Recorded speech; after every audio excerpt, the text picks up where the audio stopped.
Are you like millions of other people and you've saved money in IRAs, 401ks, and other tax-deferred accounts? How are you going to deal with something called required minimum distributions? How will that affect your retirement? Well, by the end of this video, you're going to gain clarity for your personal retirement plan and have action items to secure your retirement. To learn more about securing your retirement and all the different elements you need to know, subscribe to our channel and hit the bell to be notified when we post a video every Monday. We have helped hundreds of our clients gain clarity and get on the path to a comfortable and happy retirement. Now it's your turn. Let's dive in. Welcome, everyone, to our retirement in action version of the podcast. We're certainly glad to have you with us today. And today we're going to tackle a topic that some of you who are listening maybe already know about, have to deal with. Some of you are planning for it to occur at some point in the future. We are going to be talking about required minimum distributions. In short, we call them RMDs. And what is this? What does it apply to? Why do we need to know about it? We're going to walk you through all of those different aspects. But when it comes to required minimum distributions, what we are referencing is we are referencing money that is in a tax-deferred vehicle like a 401k, 403b, 457, any of those company plans that you put money in and you deferred the taxes on that to some time in the future. We're talking about IRAs, traditional, not Roth. And so we're going to talk a little bit about that here in a few moments. So anytime I've deferred taxes, think about this. What I did is I made a deal with the IRS. And the deal was this: hey, I don't want to pay the taxes when I'm younger and making a lot of income. I want to defer this into the future. Well, the IRS says, hey, no problem. We'll let you defer this into the future. But when you get into the future, we want our cut. And then they give us a definition of what that future is. And today or now it is age 72. So the way it works is that when I turn 72, it used to be 70 and a half. I am open to this idea of needing to take required minimum distributions.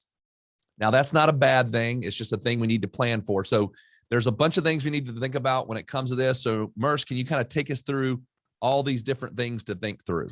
Yeah. And I like what you said there. It's not a bad, RMDs are not a bad thing. Like Radon said, we always have to remember, and, we've been putting money in these accounts for 30, 40 years and getting the tax benefit from them. But at some point, we're going to have to pay the taxes on it. And that is at age 72. Once again, just to say, it's on your pre-tax type of account. So sometimes we'll get the question of, does a Roth have it, or does it apply to a brokerage account? And so the case is, it's just on your IRAs. So Radon said that we have to start them at age 72. Sometimes we get the question of, well, maybe I turned 72 in June of that year. And so do I have to wait until June of that year to start taking my required minimum distributions? The answer is no. It's the IRS makes it very specific that it's in the age, or I'm sorry, in the year that you turn 72 is when you're required to take some money. This gives you the ability to strategize a little bit. You don't have to wait till that June month.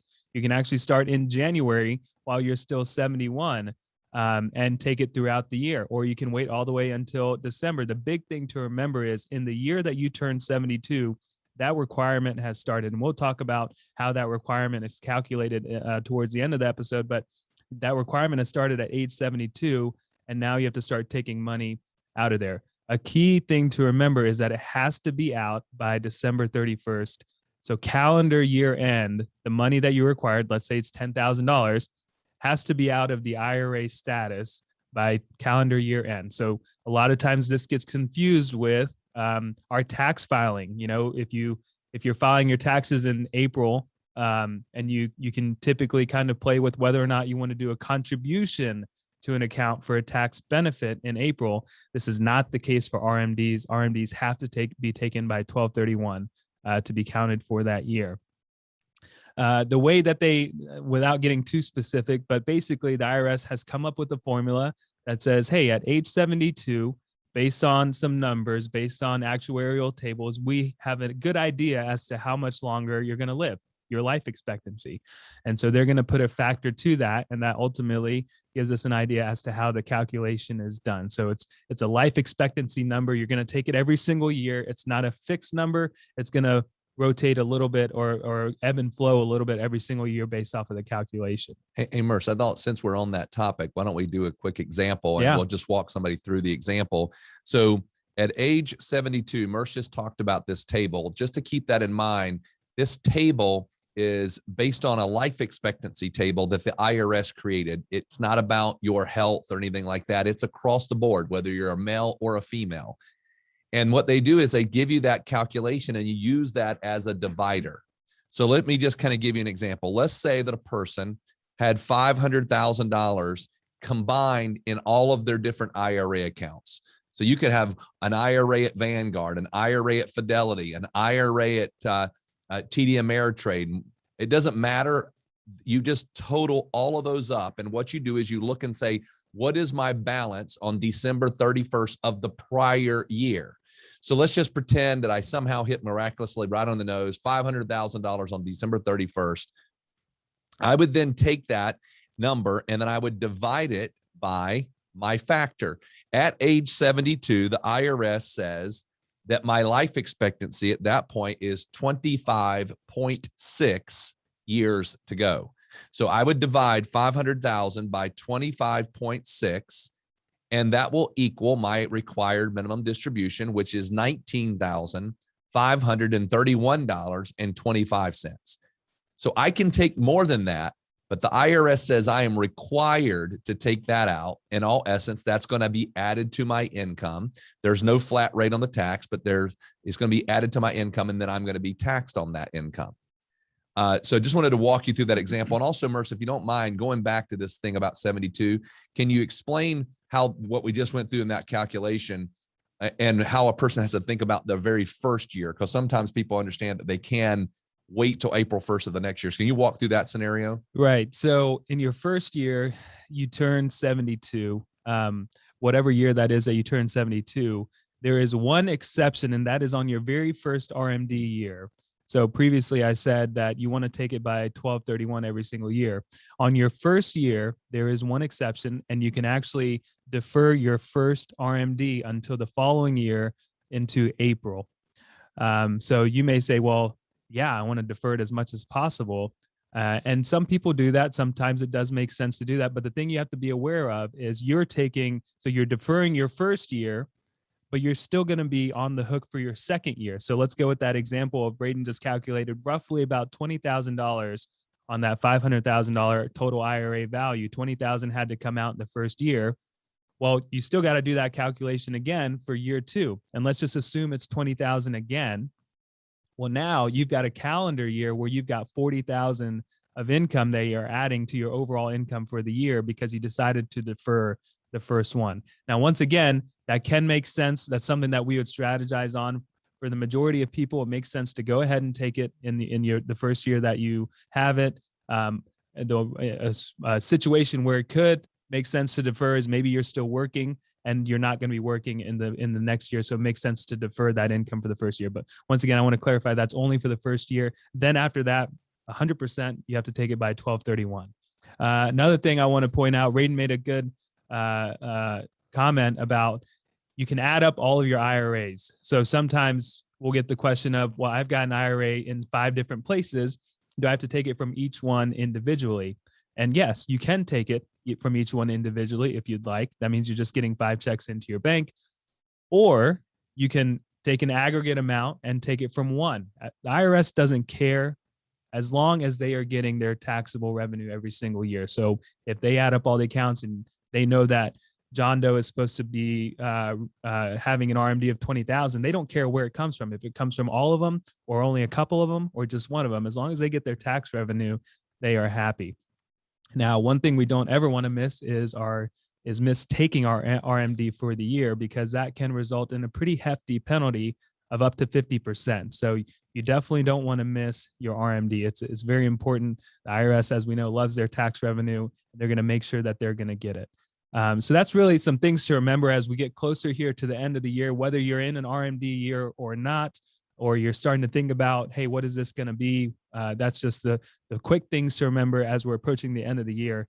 But now we want to talk a little bit about some strategies around RMD and what we can be thinking about in the future if we haven't approached that time just yet.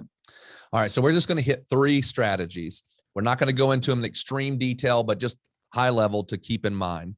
Strategy number 1, Roth conversions. Now, I want to be clear.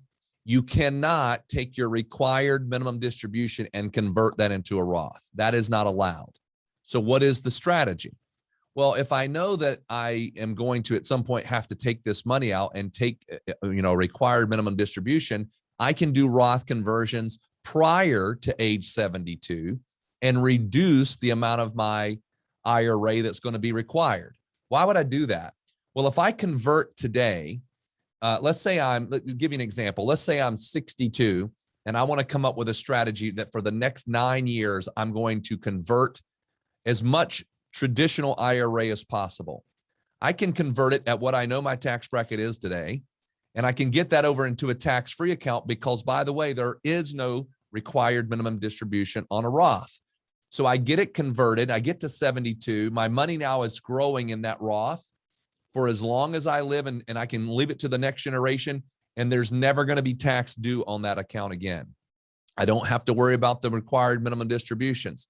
Think about what occurs. If I'm 62 and I got $500,000 in my account and I grow at just 7.2% on average, I'm going to double my money in 10 years. So now I got $1 million. And $1 million now is I'm going to be taking out $40,000+ a year that's required, and that can continue to go up if my account is growing.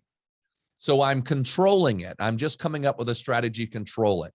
Now, we are not saying that this makes sense in all cases, but one of the things that Merce and I do is we run examples or illustrations, or we simulate this idea of what if you did this conversion, and you're able to look at all of that scenario. And a lot of times it makes sense to do that. So that's strategy number 1, Roth IRA. Strategy number 2, just as one to keep in mind. The IRS says that you have to take the money out of the IRA. The reason why? They want to pay the tax. They want you to pay the taxes. They do not say you have to spend the money. So you can take out your required minimum distribution, pay the tax, and then whatever's left over, reinvest it.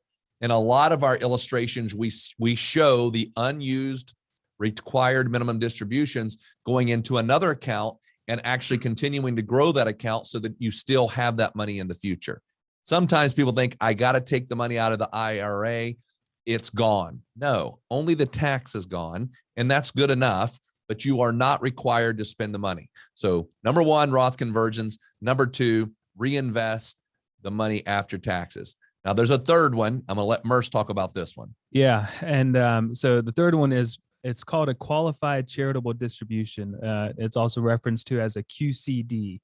We have clients do them all the time, and they make a lot of sense if you are charitably inclined. And so the way it works, let's go with that example of you've got 20,000 of RMD that you have to take out this year. So one option is you take out 20,000 and you pay the taxes on that full 20,000 amount, and then you do whatever you want with the money. Or maybe you are charitably inclined and you say, okay, well, I'm going to take out the 20,000, but I don't need all of this, so I'll give some of it to charity. Well, in that situation, you still paid the taxes on the 20,000. Now, where the QCD or the qualified charitable distribution comes into play is, let's say you have an amount in mind that you want to give to a charity, whatever it is. Let's just say it's $5,000. And you want to do it through your IRA, and you've heard of this thing called a qualified charitable distribution. Essentially, what you're going to be able to do is reduce. So that 20,000 is now going to be reduced, not perfectly, but pretty close, by that 5,000 or whatever the charitable amount that you do give. And so it's a tax reduction. So you won't pay the taxes on the charitable amount that you do give. Now, it's not as easy as, cutting a check. It needs to be done very properly, very specifically. So let's go to the case of you decide to give 5,000, and let's say that account is at Charles Schwab. So you'll give very specific instructions to Charles Schwab to say, I would like to do a charitable distribution on my IRA as part of my RMD, and here's how to make the check out to. You're going to make it out to whatever the charity is. You're going to include a letter of instruction that has their address as to who to mail it to, attention to who, for what amount, and then also the tax ID that's going to go to it. The whole thing is here, you want to be hands off with that $5,000. You want the custodian to do all of this for you so that it never looks like that money actually entered your bank account and it never entered your pocket. So now you've got 15,000 of taxable income, and you've got 5 that you've given away and you didn't have to pay the taxes on. Once again, it's a powerful strategy. If you're giving away money, you may as well do it in an efficient and advantageous manner. So if you haven't heard of a QCD, if you're already in the RMD window, I would definitely think about it if you like to give money away. All right, just to close, there are strategies that you need to think about when it comes to planning for required minimum distribution. So think ahead. Don't just wait till you're 72 and say, okay, I'll deal with that in the future. Let's strategize on what would be your best overall plan. Don't wait till the last minute. You're hearing this podcast here really in the first of right at the November time mark. Time frame. If you've not already taken care of your required minimum distribution, get that taken care of as soon as possible. The delay on this and getting it into next year and have a potential of a tax penalty, you don't put yourself through that stress. So if you're listening to this and you don't know if you took your required minimum distribution, check it out. Make sure you get it done. Merce has already talked about this whole idea of the QCD. QCDs need to be done in a timely manner, so make sure you get that done. Go ahead and get that process. These things do not necessarily happen overnight. So my biggest thing is plan, make sure you do it early versus later. We hope this has been beneficial in understanding required minimum distributions. We know we went through some numbers and some different bullet points. Go to our website, pomwealth.net, go to the blog page, and you will find our latest blog on this exact article or this exact content of information. It has all of it listed there, all the numbers and everything. We do appreciate very much you listening, and we hope you have a great week. We hope this video has given you some confidence and clarity as you plan for a worry-free life in retirement. But what else do you need? We have created a complimentary video course called 3 Keys to Secure Your Retirement. This video walks you through step by step what you need to do to get ready for retirement. You can also check out our podcast called Secure Your Retirement. You can subscribe below. For more retirement tips, watch this video. Create your retirement income plan. Also, click here to subscribe to our podcast, Secure Your Retirement. If you like this video, hit the like button and be sure to subscribe and share it with your friends.